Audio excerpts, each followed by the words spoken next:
జై గురుదేవ్. శ్రీ గురుభ్యో నమః. యోగా సిరీస్ 10వ భాగానికి సుస్వాగతం. ఇప్పటివరకు మనం తెలుసుకున్న విషయాలు యమ, నియమ, ఆసన, ప్రాణాయామ, ప్రత్యాహార అన్న వాటి గురించి క్లుప్తంగా మనం తెలుసుకుంటూ వచ్చాం. ఇప్పుడు మనం తెలుసుకోబోయేటటువంటి ఒక ముఖ్యమైన అంశం ఏంటి అంటే ధారణ. ధారణ అంటే సింపుల్గా మనం అర్థం చేసుకోవాలి అంటే ఏకాగ్రత అని చెప్పాలండి. ధారణా శక్తి అంటారు దీన్ని.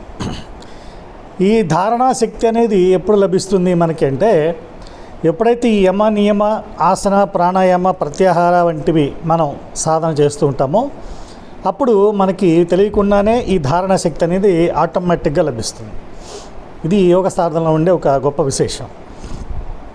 ధారణ అంటే ఏదైనా సరే ఒక చేసే పని మీద పూర్తిగా మీరు మీ మనసును లగ్నం చేయగలిగినటువంటి శక్తి, 100% కాన్సన్ట్రేషన్. ఇక రెండవది, చాలామంది చాలా విషయాలు మొదలు పెడుతూ ఉంటారు, కానీ కొద్ది రోజులు అది అనుకున్నది జరగలేదనుకోండి, వెంటనే డీలా పడిపోయి నీరస పడిపోయి దాన్ని వదిలేస్తూ ఉంటారు. ఇది మనం చేయలేమేమో అనేటటువంటి ఒక నిరాశ నిస్పృహలకు గురవుతూ ఉంటారు. ఎందుకు ఇలా జరుగుతుంది అంటే ధారణాశక్తిలో ఉన్నటువంటి లోపం. మీకు కనుక సరైన ధారణ శక్తి లేకపోతే మీరు అనుకున్న దాన్ని సాధించడం చాలా కష్టం. ఇక మూడవది జ్ఞాపక శక్తి. ధారణలో ఉండే ఇంకొక విశేషం జ్ఞాపక శక్తి అన్నమాట. ఎన్ని విషయాలనైనా సరే ఎప్పటికప్పుడు మీరు ఎన్ని తెలుసుకుంటూ ఉన్నా సరే దేనిని కూడా మీరు మర్చిపోకుండా దానిని మీ మెమొరీలో ఉంచుకోగలిగినటువంటి శక్తి ధారణా శక్తి. దీనికి ఉన్న 3 ఈ ప్రధాన లక్షణాలు: 1 ఏకాగ్రత, 2 మెమొరీ, 3 అనుకున్నది సాధించిన దాన్ని పొందే వరకు కావలసినటువంటి ఒక పట్టుదల, దేనిని కూడా విడిచిపెట్టకపోవడం. ఈ 3 లక్షణాలను కలిపి మనం ధారణ కింద తీసుకుని రావచ్చు. మీరు చూడండి, కొంతమంది వ్యక్తుల జీవితంలో వాళ్ళు ఏదైనా ఒక దాన్ని మొదలు పెట్టారంటే దాన్ని సాధించేంతవరకు వాళ్ళు విశ్రాంతి తీసుకోరు, ఖచ్చితంగా సాధించి తీరగలుగుతారు. దానికి కారణం వారిలో ఉన్నటువంటి ధారణాశక్తి.